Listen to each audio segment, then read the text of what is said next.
Hello everyone, welcome to Mr. Books.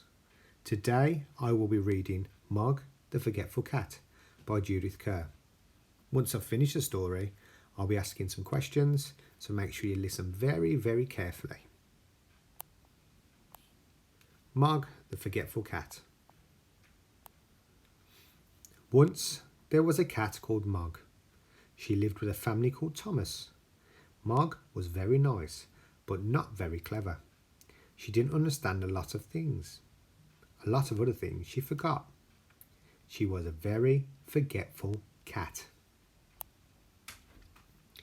Sometimes she ate her supper, then she forgot that she had eaten it. Sometimes she thought of something in the middle of washing her leg, then she forgot to wash the rest of it. Once she forgot that cats can't fly. But most of all, she forgot her cat flap. The cat flap led from the kitchen into the garden. Mog could go out and in again. It was her own little door. The garden always made Mog very excited. She smelled all the smells. She chased the birds. She climbed the trees. She ran round and round with a big, fluffed up tail. And then she forgot the cat flap. She forgot that she had a cat flap. She wanted to go back into the house, but she couldn't remember how. In the end, she sat outside the kitchen window and meowed until someone let her in. Afterwards, you could always tell where she had sat. This made Mr. Thomas very sad. He said, "Bother that cat!" But Debbie said, "She's nice." Once Mog had a very bad day. Even the start of the day was bad. Mog was still asleep. Then Nicky picked her up. He hugged her and said, "Nice kitty." Mog said nothing, but she was not happy. Then it was breakfast time.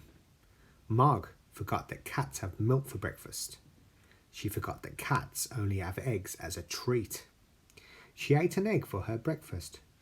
Mrs. Thomas said, "Bother that cat." Debbie said, "Nicky doesn't like eggs anyway." Mog looked through her cat flap. It was raining in the garden. Mog thought, perhaps the sun is shining in the street. When the milkman came, she ran out.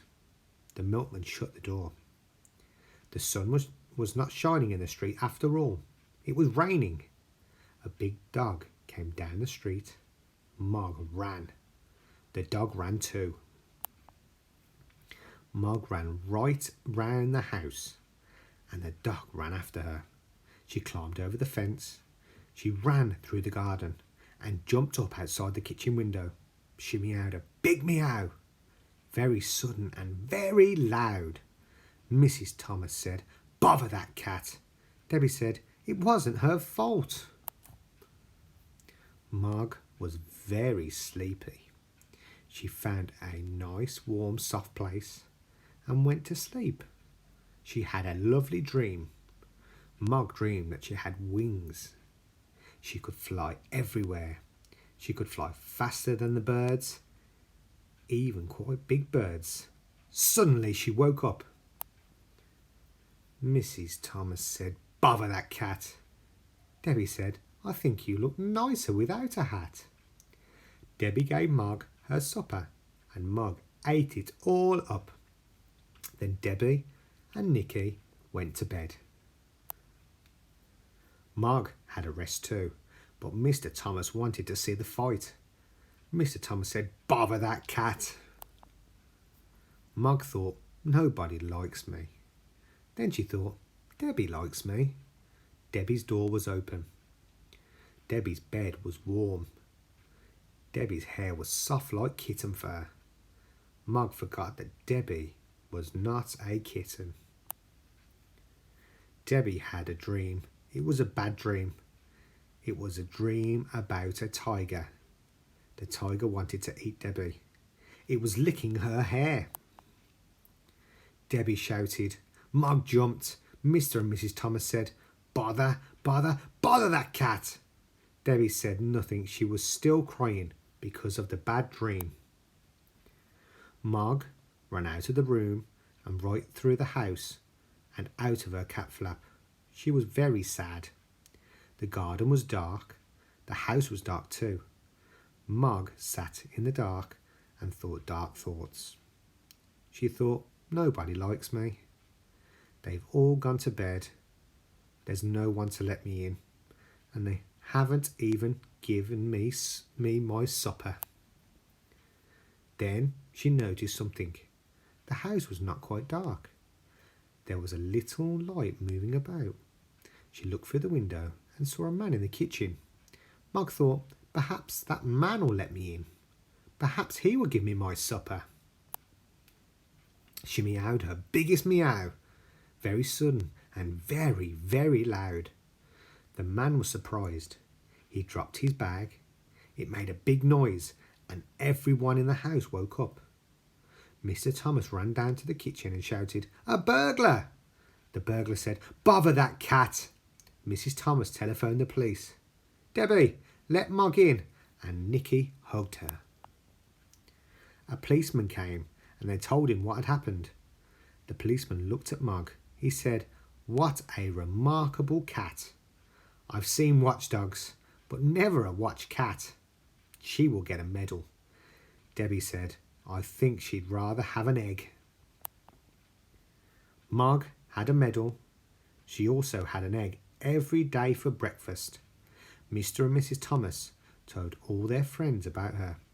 They said, "Mog is really remarkable," and they never, or almost never, said, "Bother that cat." The end. So what do we think of that? So, few questions then. What was the name of the family Mog lived with? Can you remember? Who did she live with? Can you remember the name of the family? It's right at the beginning. Let's have a look. It's nearly there. Right then. She lived with a family called Thomas. So there was Mr. Thomas, Mrs. Thomas, Debbie and Nicky. So if you got Thomas, very well done. So question number 2 then. What chased Mog down the street to her house? Can you remember what chased her? Let's have a look.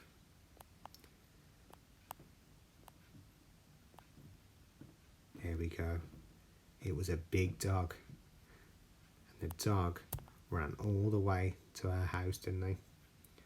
Again, if you remembered that, very well done. Question number 3 then. When Mog was asleep, what did she dream she had? Can you remember? There she goes. When she found a nice warm soft place, she dreamed that she had wings and that she could fly everywhere. So if you got the answer wings, superb, well done. Question number 4. Debbie had a bad dream about what animal trying to eat her. Can you remember? So she had a bad dream. What animal was trying to eat her in a dream? There we go. The tiger wanted to eat Debbie. But really, who was licking her hair? Yeah, it was Mog. Mog was licking her hair. Well done. And the last question then. What did Mog get for being so brave and stopping the burglar? Can you remember?